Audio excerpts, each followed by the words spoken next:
Selamat pagi dan salam sejahtera untuk kita semua. Yang saya hormati Bapak Ibu Guru, serta yang saya sayangi teman-teman pelajar di SMA Gembala Baik. Pertama-tama, mari kita panjatkan puji dan syukur kita kepada Tuhan Yang Maha Esa. Karena rahmat-Nya, kita masih dapat melaksanakan kegiatan belajar mengajar secara daring dalam kondisi yang sehat, tentunya di tengah pandemi COVID-19 ini. Hadirin sekalian yang saya hormati, pada kesempatan kali ini, saya, Flora Agustina, dari kelas 10 IPS 2, nomor absen 12, ingin menyampaikan sebuah pidato bertemakan Bhinneka Tunggal Ika. Kita adalah warga negara Indonesia, dan nenek moyang kita juga warga negara Indonesia. Seperti yang kita ketahui, Indonesia adalah negara multikultural, yaitu negara dengan keberagaman mulai dari Sabang sampai Merauke. Indonesia memiliki beribu-ribu pulau yang di dalamnya terdapat banyak keberagaman, mulai dari suku, ras, budaya, dan agama. Karena keragaman tersebut, Indonesia juga sangat rawan dengan terjadinya konflik.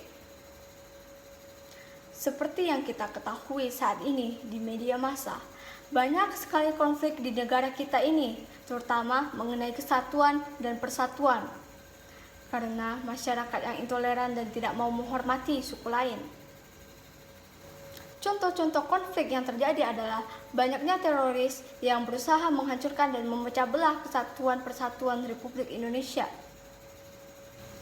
Tak lupa, pada tahun 2001, awal Februari di Indonesia, pernah terjadi konflik di Sampit, Provinsi Kalimantan Tengah, yang diduga adanya warga Dayak asli yang menyerang 2 warga migran Madura yang menetap di sana. Yang kemudian, konflik ini menyebar ke seluruh Provinsi Kalimantan Tengah termasuk ibu kotanya.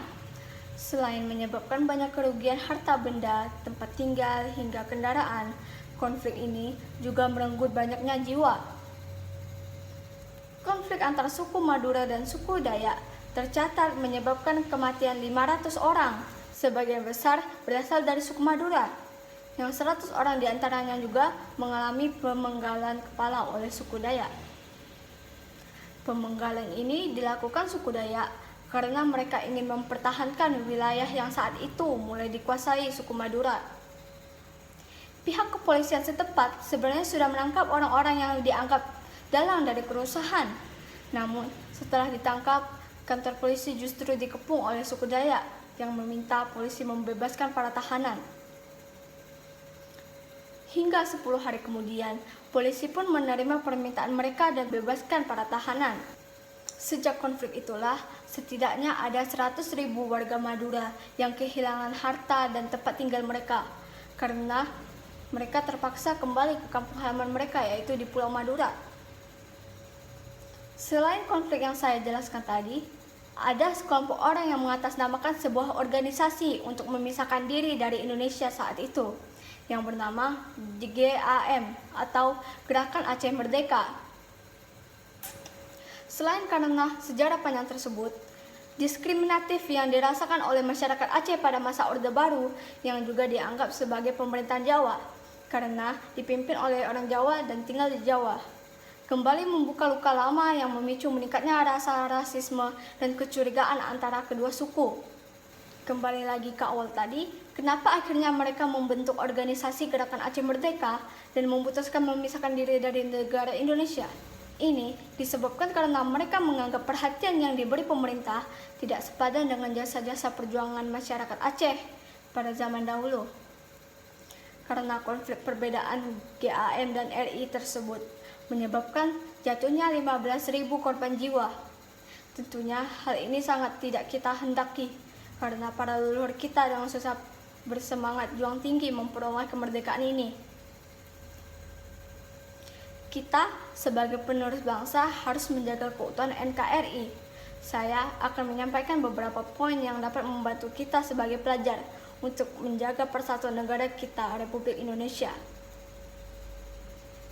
Kita dapat menjalin pertemanan atau persahabatan tanpa membeda-bedakan suku, agama, ras, atau budaya seseorang. Contohnya, Kita menghargai teman kita yang berbeda agama sedang melakukan ibadah.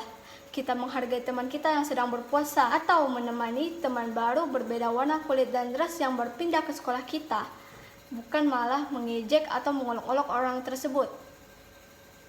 Kita harus tetap menjunjung tinggi rasa persatuan dan kesatuan agar para leluhur yang sudah hidup bersatu padu, saling melengkapi, membantu dan tolong-menolong dari dulu, ikut bangga terhadap kita semua. Bhinneka Tunggal Ika, jayalah Indonesiaku, merdeka, merdeka, merdeka. Sekian yang dapat saya sampaikan atas pidato kali ini. Maaf jika ada kata yang kurang berkenan. Terima kasih atas perhatiannya.